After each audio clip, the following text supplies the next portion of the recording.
Bab 271. Terkejut. Aku pernah mendengar ayahku berkata bahwa sebagian daerah di utara adalah daerah yang sangat dingin dan tidak subur. Orang-orang Turkestan tidak bisa bertani. Mereka hanya bisa bergantung pada penggembalaan ternak untuk hidup. Hal ini menyebabkan kekurangan pangan di negara mereka. Ketika musim dingin tiba dan terjadi bencana salju, ternak-ternak akan mati kedinginan, dan banyak orang yang akan menderita kelaparan. Itulah sebabnya mereka bersikeras menyerang kita untuk merebut pangan. Lin Ruoxue menjelaskan, ini memang salah satu alasan utamanya.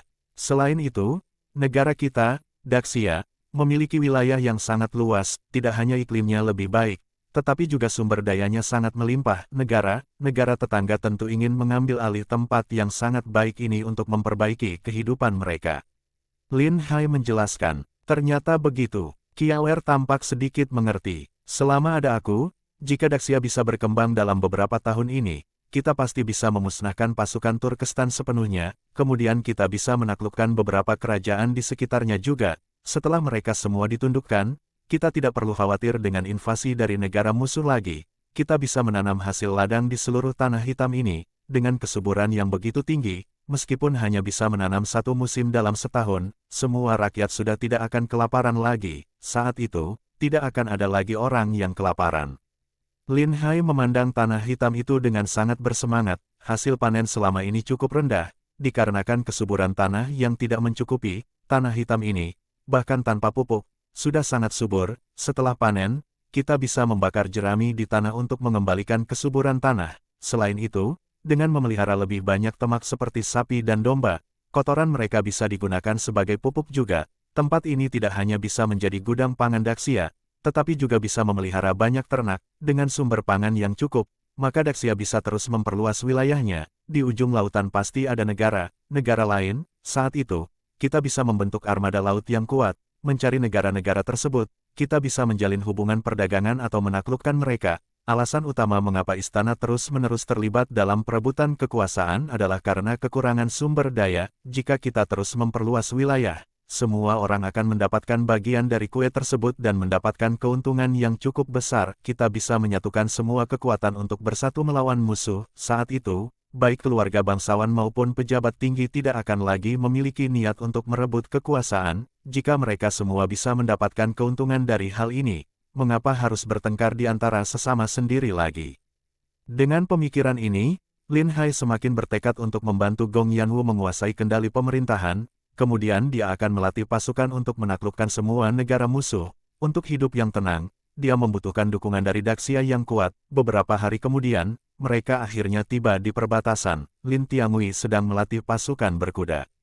Dengan mendapatkan banyak kuda perang, kekuatan pasukan berkuda Daxia sudah meningkat pesat. Saat mendengar berita kedatangan Lin Hai, dia segera mengutus orang untuk menyambutnya. Sepanjang perjalanan, mereka dikawal masuk ke kota. Lin Tiangui sangat terkejut saat mengetahui bahwa putri yang dibawa dalam kereta itu adalah seorang putri Turkestan. Ini adalah putri Turkestan yang kalian maksud. Untuk alasan keamanan, kami mendandani dia seperti seorang pria. Ini bisa menghindari banyak masalah selama perjalanan. Lin Hai menjelaskan, bukankah tidak pantas memperlakukan seorang putri seperti ini? Hehe, aturan dibuat untuk negara yang lemah. Sekarang kekuatan Daxia sudah jauh lebih besar dari Turkestan. Mengapa kita harus mempedulikan sikap mereka? Lagi pula, jika orang kita jatuh ke tangan mereka, mereka pasti akan mengalami penderitaan yang lebih buruk. Lin Hai menjawab dengan tidak peduli. Perlakuan seperti ini sangat tidak sopan. Segera siapkan orang untuk melayani putri. Ganti dengan pakaian yang lebih baik. Lin Tiangui cepat memerintahkan bawahannya untuk melepaskan belenggu di tubuh Cao Yao. Statusnya sebagai raja membuatnya tidak bisa memperlakukan seorang putri kerajaan dengan cara yang kejam. Cao Yao sudah sangat marah selama perjalanan ini, ditahan sendirian dalam kereta penjara, ditambah dengan belenggu dan riasan yang sangat buruk. Bagi seorang wanita yang mencintai kecantikan, ini lebih menyiksa daripada dibunuh. Cao Yao tidak mengerti, apakah Lin Hai benar-benar tidak punya hati. Dia bisa memperlakukan wanita secantik dia tanpa belas kasihan sedikitpun. Perjalanan ini sangat melelahkan secara fisik dan mental. Cao Yao malas berbicara, dia membiarkan orang membawanya ke sebuah tempat tinggal. Lin Hai dan yang lainnya tiba di markas besar. Mereka menyerahkan surat yang ditulis oleh Cao Yao kepada Lin Tiangui. Kali ini, aku datang untuk bernegosiasi dengan pihak Turkestan. agar pihak Turkestan mau menukar putri dengan kuda temak. Kata Lin Hai, hal ini memang menguntungkan kita. Tetapi kuda perang adalah harta karun Turkestan. Selama bertahun-tahun mereka sangat menjaga hal ini, apakah mereka benar-benar akan menyerahkan kuda perang mereka hanya untuk seorang putri? Lin Tianglui merasa ragu, dia tidak tahu seberapa penting Xiao Yao bagi mereka. Jika dia sangat penting, tentu saja tidak mungkin dia diizinkan menyamar menjadi mata di Daxia. Semua tergantung pada usaha kita. Lagi pula, Turkestan baru saja mengalami kekalahan besar, semangat kita sedang tinggi, tidak peduli betapa berlebihan permintaan kita, mereka akan tidak berani menggunakan kekuatan mereka terhadap kita. Lin Hai tersenyum ringan. Lin Tianglui merasa itu masuk akal. Kamu benar, Turkestan baru saja kehilangan 30.000 pasukannya, kondisi mereka sangat melemah, dalam waktu dekat ini, mereka pasti tidak berani menyerang kita secara besar-besaran lagi. Setelah membahas beberapa detail, Lin Tianglui memilih seorang utusan, meminta dia untuk membawa surat dan segel emas Xiao Yao ke Turkestan, mereka menunggu reaksi dari pihak Turkestan. Han Turkestan, Ashiluo Chuan, sangat marah setelah mendengar berita kekalahan, dia hampir memenggal kepala Panglima Mokhel di tempat, para menteri di sekitarnya tahu bahwa Turkestan tidak bisa kehilangan Mokhel, kekuatan pasukan Turkestan bisa begitu kuat dikarenakan Mokhel, jika dia dibunuh, itu sama saja dengan memotong tangan sendiri, mereka semua berlutut memohon pengampunan. Yang mulia, tenangkan amarah Anda, beri Mokhel kesempatan sekali lagi, biarkan dia melakukan sesuatu untuk menebus kesalahan, jika Yang Mulia membunuhnya, itu hanya akan membuat Daxia semakin senang. Yang Mulia, tolong beri dia kesempatan lagi, lain kali saat dia memimpin pasukan, dia pasti bisa mengalahkan Daxia. Ashiluo Chuan perlahan tenang, kemarahannya agak mereda. Karena begitu banyak orang memohon untukmu, maka aku akan memaafkanmu kali ini. Mokhel berkata, terima kasih Yang Mulia, aku pasti akan menemukan cara untuk mengalahkan Daxia. Kegagalan kali ini dikarenakan prajurit Daxia memiliki senjata baru. Aku sudah mencari tahu, senjata itu disebut meriam, kekuatannya sangat besar. Saat digunakan, tidak hanya mengeluarkan suara keras seperti petir, tetapi juga meledakkan banyak pasir besi. Pelindung kami tidak bisa menahannya. Mokhel memanfaatkan kesempatan ini untuk memberitahu Han penyebab kekalahannya kali ini, bukan karena dia tidak mampu memimpin pasukan, tetapi karena senjata lawan yang terlalu canggih, meskipun para tentara berani mati dan menyerang, tetap saja sulit untuk menahan kekuatan meriam. Mendengar katanya, semua orang sangat terkejut. Benarkah ada senjata yang begitu hebat? Ashiluo Chuan tampak terkejut. Bab 272. Tawar-menawar. Mokhel melambaikan tangannya, dan bawahannya membawakan sebuah mayat. Orang itu adalah seorang prajurit yang tewas terkena tembakan meriam secara langsung. Baju sirahnya hancur semua, hampir tidak terlihat bentuk manusia lagi. Yang Mulia Han, silakan lihat ini adalah orang yang terbunuh oleh meriam. Baju sirah dan kuda kami langsung terbunuh dalam sekejap. Melihat kematian yang sangat mengenaskan ini, semua orang sangat terkejut, mereka tidak bisa membayangkan senjata seperti apa yang bisa membuat seseorang mati dalam kondisi seperti ini. Senjata apa sebenarnya itu? Ashiluo Chuan bertanya dengan ekspresi sangat terkejut. Dari jauh hanya tampak seperti tabung besi, cara penggunaannya kami sama sekali tidak tahu. Menurut aku, sebaiknya kita minta Putri Liu Yi untuk menyelidiki hal ini, untuk melihat senjata apa yang sebenarnya dibuat oleh dinasti Xia itu. Mokhel mengusulkan, Putri Liu Yi kan selalu berhubungan denganmu, jika ada informasi, dia pasti akan memberitahumu terlebih dahulu, tanya Ashiluo Chuan.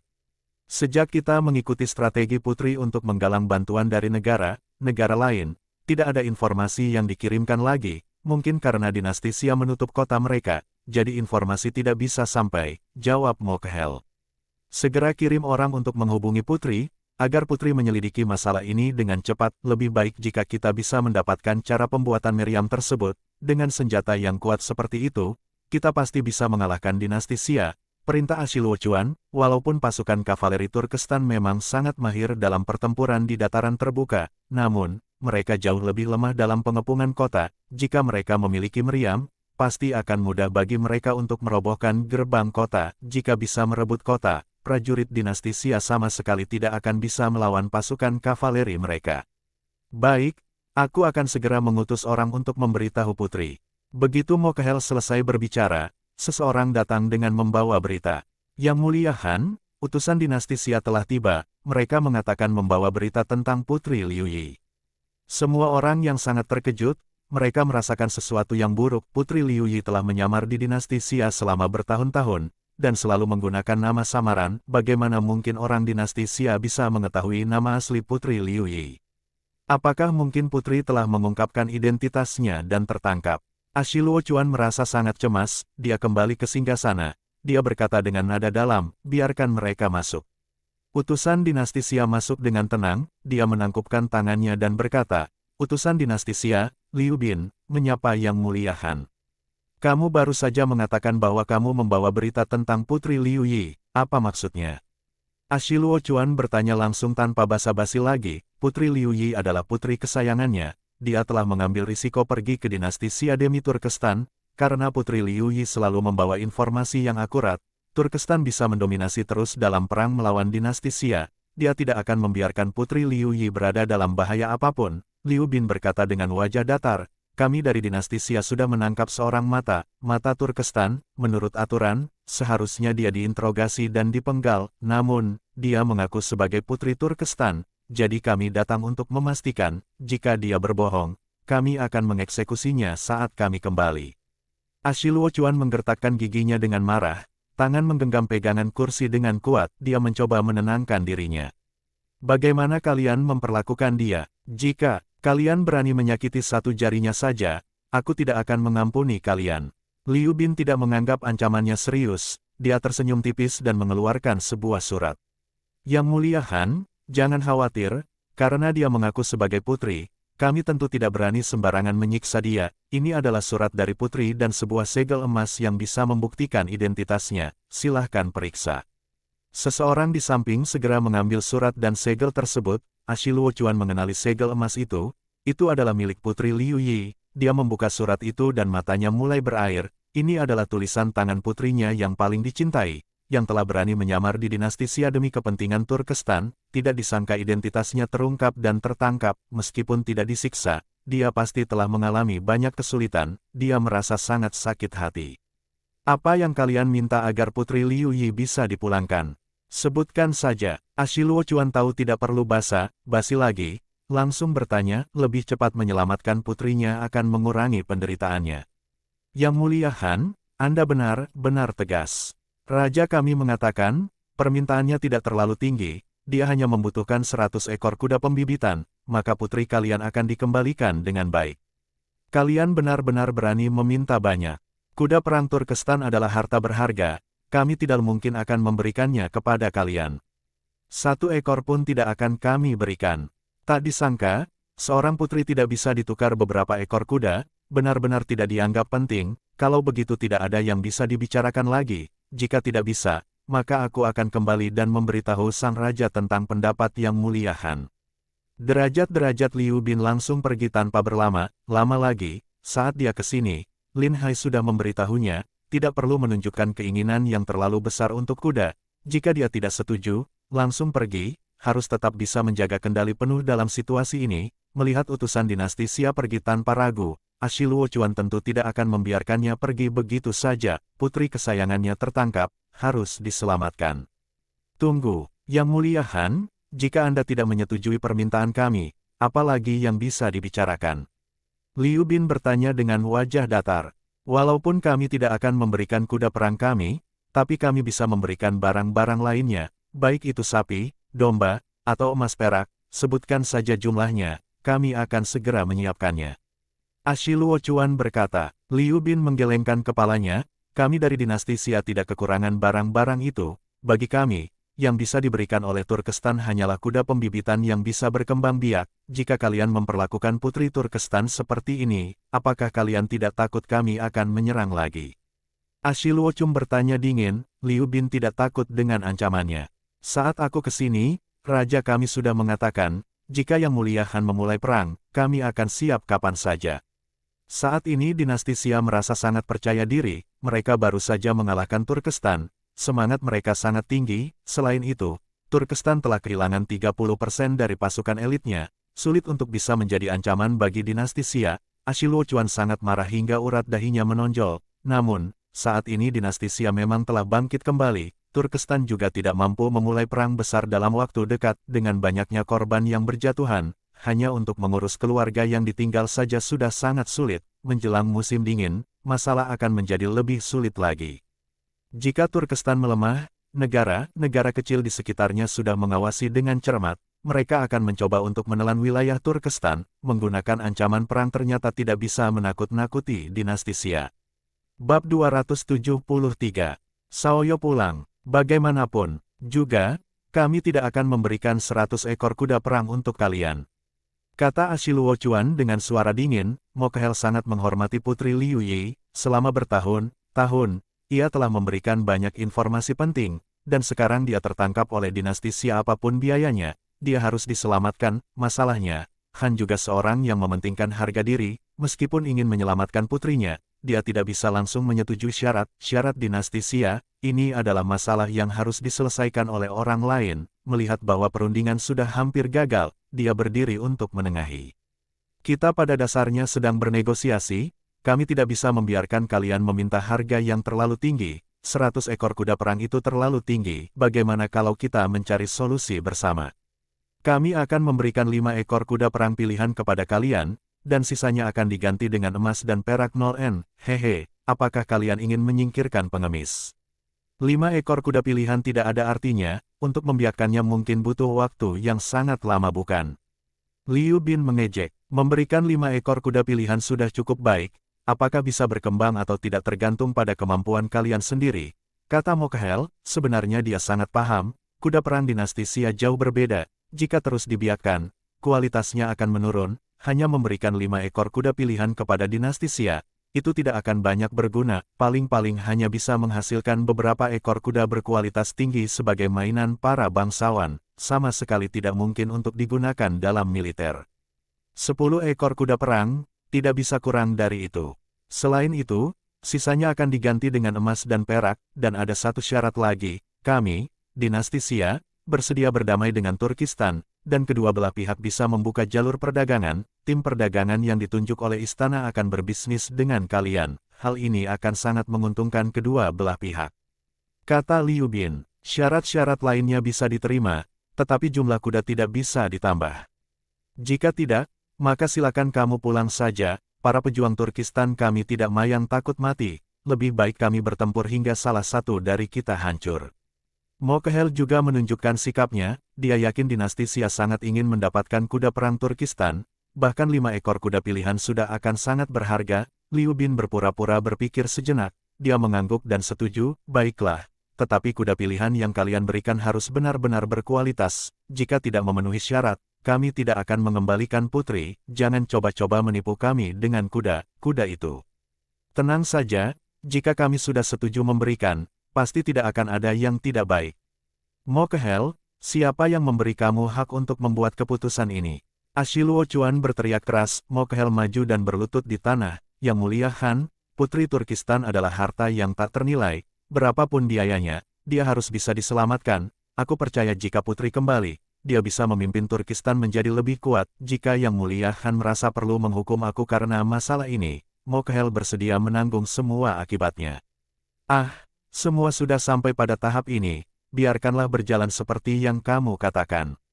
Ashiluo Chuan menghela napas dengan putus asa. Liu Bin sangat senang, meskipun dia merasa 5 ekor kuda pilihan terlalu sedikit, tetapi saat dia datang ke sini, Lin Hai telah secara pribadi menyuruhnya untuk segera setuju jika pihak lain memberikan 5 ekor kuda pilihan yang baik. Dia tidak tahu bagaimana Lin Hai akan menggunakan 5 ekor kuda perang itu untuk membiakkan kuda yang cukup banyak untuk membentuk pasukan kavaleri. Dia hanya bisa mengikuti perintah dari Lin Hai saja. Kedua belah pihak akhirnya mencapai kesepakatan, dan Liu Bin secara pribadi memilih 5 ekor kuda pilihan, membawa emas dan perak serta sekelompok prajurit kembali. Para penunggang kuda Turkistan harus mengantar putri pulang dengan selamat. Saat mendekati kota Liangzhou, Liu Bin segera meminta anak buahnya untuk melapor. Setelah menerima berita tersebut, Lin Hai dan pangeran bersama dengan orang-orangnya keluar dari kota untuk menyambut. Hahaha, Liu Bin melakukan pekerjaan yang sangat baik. Akhirnya kita memiliki kuda pilihan. Dalam beberapa tahun, kita bisa menggunakan kuda yang dibiarkan sendiri untuk memperluas angkatan bersenjata. Lin Hai berkata dengan gembira. Apakah 5 ekor kuda pilihan benar-benar cukup untuk membiakkan kuda yang cukup untuk digunakan? Lin Tiangui tidak bisa menahan diri untuk bertanya. Lin Hai mengangguk serius. Yang mulia tidak perlu khawatir, aku akan menangani mada ini. Jika cepat, mungkin dalam setahun kita bisa membiakkan 1.000 atau 2.000 ekor kuda. Kita bisa menggunakan kuda-kuda itu untuk melengkapi pasukan utara dan menjadikannya pasukan yang kuat. Maka kita pasti bisa menghadapi penunggang kuda Turkistan dengan langsung. Jika kamu begitu yakin, maka aku tidak akan campur tangan. Kata Lin Tiangui. Bagaimana cara melakukannya nanti, akan diketahui pada waktunya. Tidak lama kemudian, terlihat rombongan kembali. Setelah kuda pilihan itu tiba, kuda itu langsung diperiksa dengan cermat oleh orang khusus, untuk memastikan bahwa kuda-kuda itu sangat sehat. Melihat postur kuda tersebut juga sangat gagah, Turkistan tidak melakukan kecurangan. Dengan hati-hati dia membawa kuda tersebut kembali. 5 ekor kuda ini sangat berharga, nilainya setara dengan emas. Kuda pilihan sudah diserahkan kepada kalian, di mana putri kami? Kepala pasukan bertanya dengan suara dingin. Tenang saja, putri sudah dijaga dengan baik. Selama ini dia sedikit gemuk, kami tidak pernah mengabaikannya. Lin Hai berkata dengan sombong. Para pengawal di belakangnya merasa Lin Hai sangat tidak tahu malu. Setelah Xiao Yao ditangkap, dia sudah mengalami banyak penderitaan, ditambah dengan serangkaian interogasi. Dia hanya bisa tidur 1 atau 2 jam sehari, sangat baik jika dia tidak hancur secara mental. Baru-baru ini, dia mendapat makanan dan minuman yang baik, sehingga pulih sedikit. Lin Hai meminta agar Xiao Yao dibawa keluar. Dia sudah berganti pakaian mewah dan terlihat bersinar, bahkan para prajurit dinasti Xia di samping tidak bisa menahan diri untuk terus memandanginya. Lin Hai tersenyum dan berkata, Nona Xiao Yao, orang-orang kamu sudah datang untuk menjemputmu. Segera cari seseorang dan cepatlah menikah. Di rumah mengurus suami dan anak-anak, jangan lagi melakukan hal-hal berbahaya seperti ini. Perang adalah urusan pria. Wanita sebaiknya tidak terlibat. Xiao Yao menatap Lin Hai dengan sangat marah. Jika tatapannya bisa membunuh, mungkin Lin Hai sudah terbunuh sekarang. Lin Hai, tunggu saja. Setelah aku pulang nanti, aku pasti akan memimpin pasukan untuk mengalahkan prajurit kalian. Akan kupotong kulit dan mengoyak dagingmu, membuatmu menderita semua siksaan hingga mati. Tidak mungkin, wajahmu begitu cantik tetapi kenapa hatimu begitu kejam? Benarkah kamu membenciku seperti itu? Lin Hai terlihat sangat terkejut. Tunggu saja. Xiao Yao malas berbicara lebih banyak lagi. Dengan membawa orang-orangnya, dia berbalik dan pergi. Nona Xiao Yao, jika kamu benar-benar mengutus orang untuk membalas dendam, itu tidak akan masalah. Namun, jika aku menangkapmu hidup-hidup lagi, tidak mungkin hanya dengan 5 ekor kuda pilihan kamu bisa melarikan diri. Lin Hai berteriak dari belakang. Xiao Yao sangat marah. Dia juga tahu berdebat tidak akan mengalahkan Lin Hai. Dia hanya bisa memberi kudanya 2 kali cambukan untuk mempercepat perjalanan. Lin Hai tersenyum kepada Raja Lin dan berkata, baiklah, semuanya berjalan dengan sangat lancar. Mari kita pulang.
Bersambung